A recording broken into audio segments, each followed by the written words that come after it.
오늘도 찰리형 시청 감사드려요. 구독, 좋아요 부탁드려요. 안녕하세요, 찰리브라입니다. 오늘 아침서부터 지금까지 나온 뉴스들을 이제 섞어서 전반적인 상황에 관해서 이제 언급을 드리려고 하는데, 지금 여러분들 뭐 시세 보시면 뚜렷하게 방향성이 나왔다라고 말하기에도 애매모호하고, 그리고 특히나 이제 알트코인 시세의 방향성이 확실하게 나오지 않은 시점이기 때문에 아마 불안들 많이 하실 거예요, 지금 현재 상황이. 그러나 제가 이제 말씀드리고 싶은 게 뭐냐면, 지금 많은 분들이 아마 힘들 거예요. 제가 이제 SNS나 이런데 이제 뭐 텔레그램이나 카톡 이런데 보면 힘드신 분들이 되게 많아요. 근데 제가 누누이 말씀드리지만, 모두가 다 투자를 하지만 결국에 남는 거는 2%다. 2%만 큰 부자가 되고 나머지는 이리 흔들 저리 흔들리다가 결국에는 이도저도 아닌 상황으로 다시 돌아갈 거예요. 또 그들은 또 고가에 나중에 대출받아서 또 들어오기 시작을 할 거고. 언제나 이거는 계속 반복이에요. 그럼 차라리 그럴 바에는 그냥 이 시장의 미래 포텐셜을 믿고 그냥 밀어붙이는 게 좋지 않을까라는 생각을 합니다. 그래서 시세도 이도저도 아닌데 또 개돼지 뉴스는 또 여기저기 또 튀어나오더라고요. 제가 보니까 5급이 있어요. 예를 들어서 5급짜리가 있어요, 난이도가. 근데 이건 1급짜리, 되게 단순한 거. 자, 1급짜리 개돼지 뉴스. 22위원이 암호화폐는 폰지 사기다. 보다 강력한 글로벌 규제 필요하다. 보다 강력한 글로벌 규제는 필요하죠. 근데 폰지 사기다? 폰지 사기다라는 얘기를 저는 이거 매 해마다 보는 것 같은데, 이 말을. 그것도 20이면은 유럽 중앙은행인데 여기서 이런 얘기를 한다? 자, 개돼지 뉴스 첫 번째. 자, 그리고 이거는 2급짜리 개돼지 뉴스. 자, 뉴욕 의회에서 예전에 이제 그런 얘기를 했었어요. 채굴 금지한다라는 얘기를 했었어요. 근데 딱 며칠이 지나니까 한 발 뒤로 딱 물러나요. 여기 보면은 채굴 관련 라이센스 발급을 2년 동안 유예하는 내용을 포함하고 있다. 처음에는 그냥 채굴 금지한다라고 했다가 이제 또 2년 유예를 한대요. 거기다가 여기 보면 채굴을 3년 동안 금지하는 내용이었다라고 여기 써있죠. 왜 근데 영원히 금지하지 왜 3년을 또 금지한다라고 했을까요? 비교적 완화된 내용으로 발의가 됐다. 그래서 완전한 판결은 투표가 진행될 건데 28일 날. 그래서 28일 날 과연 뭐라고 결과가 나올지 모르겠지만 어쨌든 이것도 개돼지 뉴스다라고 이제 생각을 했고, 도지코인에 관해서 뭐 베리 실버트가 한마디 던졌다고 하더라고요. 그래서 예전에 이제 앨런 머스크가 도지코인 막 립을 할 때 베리 실버트는 코인 같지도 않은 거 코인 같다.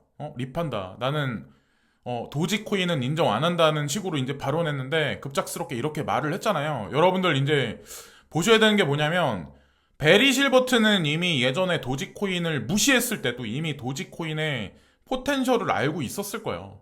근데 지금 이런 거 하는 거는 그냥 쇼잉 할 뿐이다라고 이제 전 생각을 하거든요. 도지코인에 관한 생각이 바뀌었다 이런 얘기 하는 거는.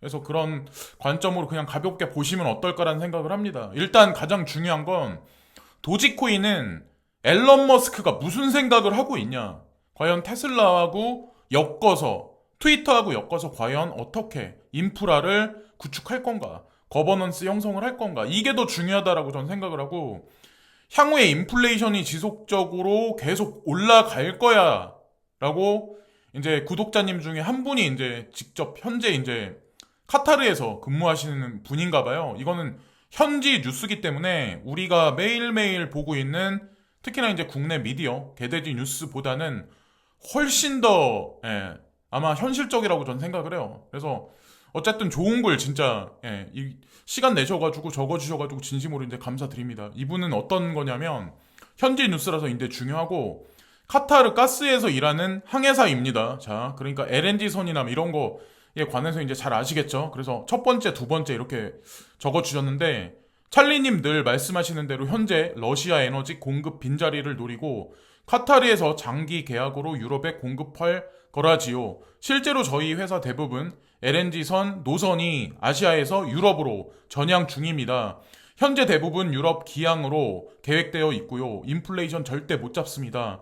유럽 돈 푼 것도 있지만 그동안 값싼 육상 파이프라인, 그러니까 노드스트림 같은 러시아에서 공급받던 에너지를 끊고 비싼 운임을 들여서 카타르에서부터 수에즈 통해 수송하는 에너지 받아들인다. 에너지가 상승하고 폭발적인 물가 상승을 불가피하다고 봅니다. 물론 늘 말씀하시는 대로 코로나 재봉쇄 등 다른 영향도 있지만 산업에 기반이 되는 에너지 가격이 상승에 미치는 영향도 어마어마하죠.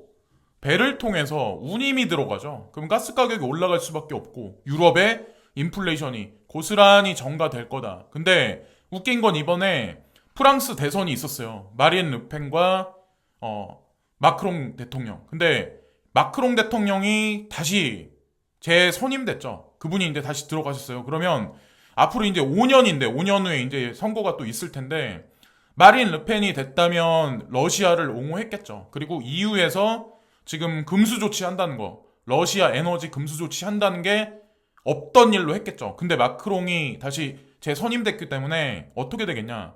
그러면 5월 초에 아마 또다시 이제 에너지 분쟁거리가 아마 다시 올라갈 확률이 높아요. 자, 어쨌건 어떻게 될지 모르겠지만 일단 뭐 그 방향성 그리고 두 번째 그런 관점에서 전반적인 코인들 미래 밝다고 보고요. 저희 회사 다국적 기업이라 같이 일하는 동료들 인도 있는데 와지어 X 얘기하면 다들 약간씩은 보유하고 있어도 가상화폐보단 금을 선호하더군요. 아무리 설명해줘도 인도 정부 규제 조치 언급하면서 위험하다는 얘기를 보니 곧 큰 상승이 오겠구나 확신이 더 듭니다. 실제로 여기 같이 일하시는 뭐 동료분들도 금을 모은다, 금을 뭐 선호한다 이렇게 써주셨는데 저도 2015년도 첸나이에 이제 잠깐 있었을 때 거기서 일하는 직원들도 마찬가지로 은행에 뭐 한다기보다 그거보다는 금 투자를 많이 선호했었어요, 사실은. 근데 코인베이스나 아니면 뭐 와저 X나 코인 DCX 하다못해 뭐 크로스타워나 다 지금 그쪽으로 인도 시장으로 지금 확장한다는 의미는 뭔가가 있다는 거죠. 사실 기준을 거기에 잡아야 되지 않을까. 그래서 어쨌건 이 진짜 귀중한 댓글 현지 소식에 관해서 진짜 진심으로 감사를 드리고 그리고 코인텔레그래프 매거진에서 이제 네오의 이제 핵심 개발자인지는 모르겠는데 릴리 자오라고 하는 분하고 인터뷰를 진행했어요. 그래서 그 네오에 관해서 그리고 중국 블록체인 시장에 관해서 이제 6가지 질문했는데 중요한 걸 제가 발견한 게 있어서 이거는 네오 코인에 투자하거나 BSN하고 관련돼서 코인을 투자하고 계신 분들이 좀 보시면 아마 중요하게 아마 가져가실 게 있을 거라고 저는 생각을 해요. 그래서 이 인터뷰 답글을 보면 중국의 이중성이 그대로 드러나 있어요. 겉에서는 지금 인정하지 않겠다. 블록체인 산업, 가상자산 인정하지 않는다. 근데 NFT는 인정한다라고 얘기를 하죠. 말장난을 하는 거죠. 대중을 개대직 지급하면서. 근데 이제 중국에서 뭐라고 얘기를 하냐? 블록체인을 지원하기 위해 가장 많은 노력을 하고 있는 국가는 어디냐? 뒤처지게 될 국가는 어디입니까? 블록체인 분야에서 일하는 사람들에게 즉시 떠오르는 나라가 꽤 있다. 스위스, 싱가포르, 엘살바도르, 포르투갈, 아랍에미레이트, 특히 두바이 등입니다. 하지만 제 생각에는 블록체인 기술 도입을 가장 많이 지원하는 나라는 사실 중국입니다. 중국이 비트코인 채굴 및 암호화폐 거래를 금지하는 것으로 알려져 있기 때문에 일부 사람들은 놀랄 수가 있습니다. 일부 사람들이 아니라 대부분의 사람들이 믿지를 않죠. 근데 저도 어쨌건 가면을 쓰고 있다고 저는 생각해요. 그리고 이유를 설명하겠습니다. 중국의 국영 블록체인 기반 서비스 네트워크 BSN이죠. 국내 및 국제 수준에서 상호 운영 가능한 블록체인 인프라를 구축하기 위해 노력하고 있습니다. 오픈소스 블록체인 플랫폼인 네오는 국제 버전의 BSN에서 무허가 블록체인의 일부를 구성한다. 조직은 중국이 확실한 챔피언이 되는 이니셔티브인 여러 미래 중앙은행 디지털 통화를 지원할 계획입니다.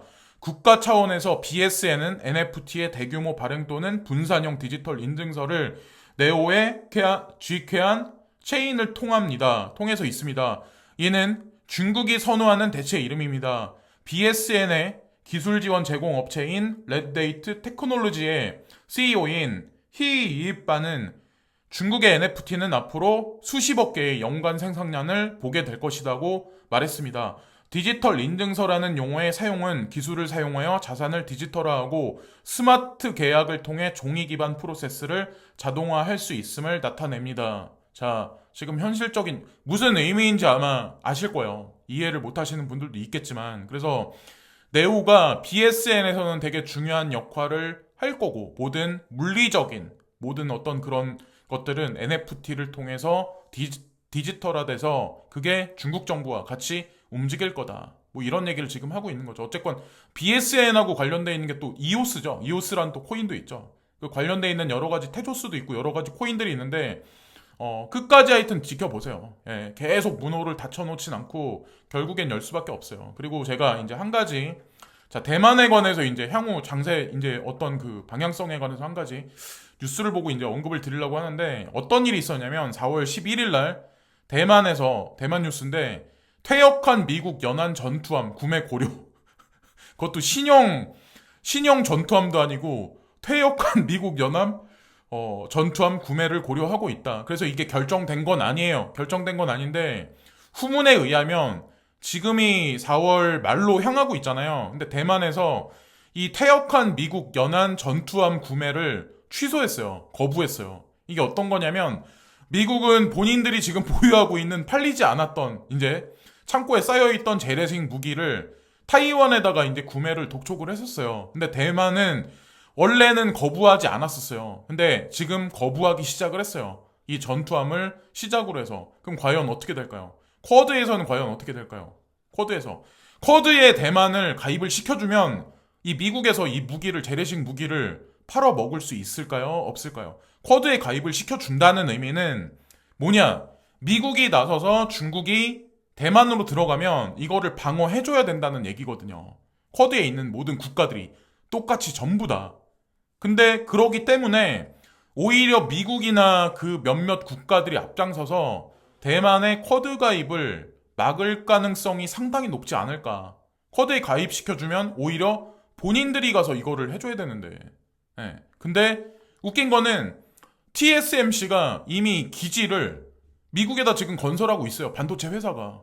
왜 그럴까요? 뭔가가 있다는 거죠. 그들은 이미 알고 있어요. 그리고 또 하나, 만약에 이런 분쟁이 생긴다. 그러면 지금은 뭐 곡식이라든가 에너지 이런 것로 인해서 인플레이션이 막 이렇게 올라가지만, 또 다른 인플레이션, 그러니까 물리적인 뭐 어떤 전자제품이라든가 자동차라든가 여러 가지 것들 있죠. 반도체가 들어가는 모든 상품들, 그런 것도 어느 순간에 반도체 대란이 일어나지 않을까. 이거는 뭐 지금 뭐 올해 말이 아니면 내년 어느 순간에 전 이런 일이 발생될 거라고 저는 생각을 하는데, 어쨌건 이것도 그냥 지켜보시면 되고, 제가 오전에 CME 그룹에서 여기 그 11개나 되는 코인을 자 실시간으로 이제 시세와 어떤 그 금리하고 연동된 여러 가지 것을 이제 정보를 제공해 준다. 이게 이 향후에 5월 3일 날부터 여기 나와 있는 미국의 메이저 거래소들과 연결이 될 거다라고 이제 언급을 드렸는데, 제가 왜 이걸 가지고 왔냐면, 세상에는 진짜 많은 사람들이 있어요. 사람들은 이제 생각이 다 달라요. 저도 이제 그들의 생각을 인정은 하지만, 일단 CME 그룹에서 대표적으로 인덱스 지수를 여기 올렸다. 근데 여기 알고랜드, 그리고 특히나 사람들이 끝났다고 하는 이 비트코인 캐시 여기 올라가 있어요. 자, 사람들은 이 코인 망했다고 하죠. 근데 CME에서 왜 인덱스를 여기 올려놨을까요? 그냥 장난으로 올려놨을까요? 카르다노, 자, 시세 엄청 안 좋아요, 지금 현재. 근데 올려놨어요. 체인링크도 마찬가지로 저는 괜찮다고 계속 언급을 드렸었어요. 9코인이다, 끝난 코인이다. 자, 코스모스는 그나마 어느 정도 가격이 선방되니까 사람들은 욕은 하진 않아. 왜냐면 대중은 가격에 이제 1위 1비 하니까. 근데 어쨌건 끝까지 보시고, 라이트코인도 마찬가지로 BK랑 똑같이 뭐 개발자 개발 이력 하는 것도 없어. 가격도 안 올라가. 끝났다고 생각을 해. 근데 기관들은 OTC 마켓을 통해서 이런 코인들을 지금 주섬주섬 하고 있다는 거죠. 대중과 언제나 이제 시각의 차이가 분명히 다르다. 그리고 폴카닷도 여기 들어가 있어요. 코인 개수가 워낙 많이 풀린다. 묶인 게 풀리고 묶인 게 풀린다.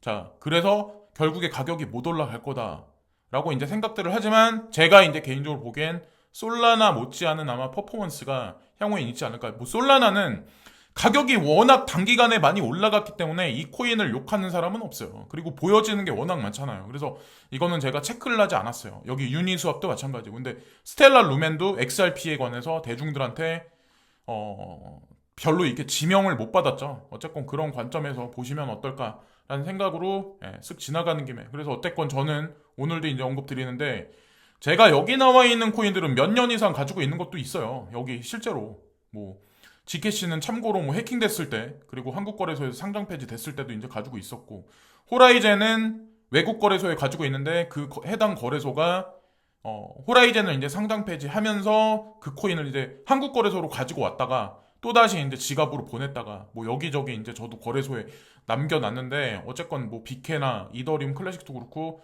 끝까지 보시면 아마 ETF하고 연결해서 분명히 좋은 결과가 있을 겁니다. 그리고 아까 제가 베리 실버트랑 같이 엮어서 이 앨런 머스크의 큰 그림을 제가 설명을 안 드렸는데 여러분들 카카오가 처음에 어떻게 시작했나요? 카카오라는 회사가 처음에 김범수 의장이 처음에 카카오는 메시징 서비스를 실시를 했어요. 메시징 서비스 그러니까 공짜로.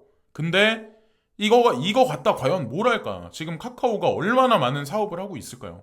그 반면에 트위터는 자 메시징 서비스도 있어요. 사실은 개인과 개인이 챗을 통해서 대화를 할 수 있어요. 메시지도 전달하고 본인의 이견을 전 세계 사람이 다 볼 수 있게 그렇게 이미 구성이 돼 있어요. 근데 트위터를 인수합병했어요. 자, 그래서 기존의 테슬라사는 이렇다 할 SNS가 없었어요. 자, 그러면 이미 트위터는 가상자산하고 엮어서 이미 비하인드에는 제가 알기로 뭔가 계획돼 있다라고 저는 알고 있거든요. 실생활에 그러니까 실제로 할 수 있게 뭐 기부를 한다든가 아니면 뭘 결제를 하려고 한다던가 잭도 씨가 그런 구상까지 그렸는데 하필 왜 지금에서 갑자기 급작스럽게 앨런 머스크가 이렇게 했었을까요?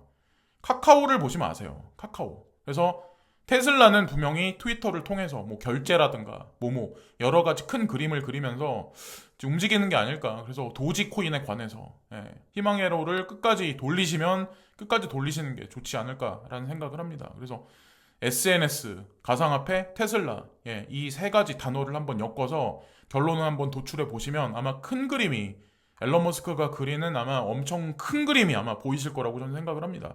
지금의 카카오가 무슨 사업들을 지금 하고 있나. 자, 그걸 보시면 되고 그리고 영국이 인플레이션에 관해서 예측을 했는데 전에는 이제 7.7에서 7.1로 하향을 했는데 지금 이번에 발표된 건 뭐냐면 8.4라고 발표했고 2분기에 8.4가 될 거고 3분기에는 7.9가 될 거다. 이 얘기는 뭐냐?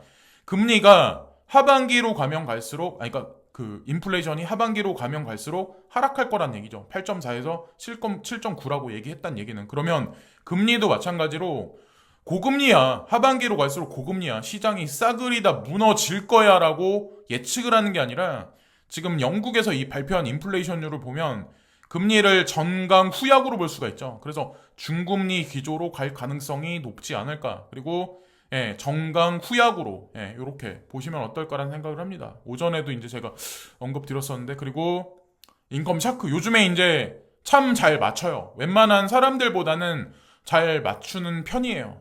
그렇다고 뭐 지금 뭐 계속해서 뭐 알트코인이 그의 견해에 따라서 지금 움직이고 그런 건 아닌데 큰 그림상에선 잘 맞추는 편이에요. 그래 웬만한 사람들보다. 근데 이더리움도 마찬가지로 되게 많이 떨어져 있었을 때 좀 올랐어요. 지금 좀 올라가고 있고 거기까지 아직 리치를 찍진 않았는데 본인은 지금 익절을 하고 있어. 근데 거기까지 가려면 좀 시간이 걸리긴 하겠지만 어쨌건 뭐 본인 말 해제를 얘기를 하고 비트코인 같은 경우도 이 추세선이 있어요. 밑에 보면은 파란색. 근데 여기를 벗어났죠. 사실은 4만 달러가 깨지면서 이분 말이 틀리기는 했는데 중요한 건 오늘 또 한 번 더 이제 포스팅을 하더라고요. 제가 보니까 얼마 전에 한 몇 시간 전에 포스팅을 하면서 이 추세선 위에 거의 닿았어. 그래서 끝까지 한번 지켜봐라. 어떻게 되나. 향후에 5월달, 6월달, 7월달 어떻게 되나. 요 견해를 피더라고요. 그래서 들쭉날쭉 하긴 하겠지만 그래도 이번 주가 조금 아마 여러분들이 버티기 힘드시겠지만 이제 금리 발표도 얼마 안 남았잖아요. 근데 금리 발표가 단지 한 달을 보고 발표하는 건 아니거든요. 그래서 장기적인 추세 흐름에 관해서도 5월 초에 있을 FOMC에서 분명히 방향성이 나올 거예요. 그것에 따라서 아마 여러 가지 것들이 있을 텐데 뭐 인프라 공급망은 점진적으로 회복되고 있고 인플레이션은 서서히 꺼져가고 있는 현재 형국이기 때문에 금리 인상을 그렇게 강력하게 할 수 있을까라고 저는 이제 한편으로 물음표를 한번 던져보고 싶네요. 자, 이것으로 두 번째 영상은 마치겠습니다. 이따가도 괜찮은 영상이 있으면 세 번째 영상에서 또다시 뵙겠습니다. 감사합니다. 오늘도 탈리온 시청 감사드려요. 구독, 좋아요 부탁드려요.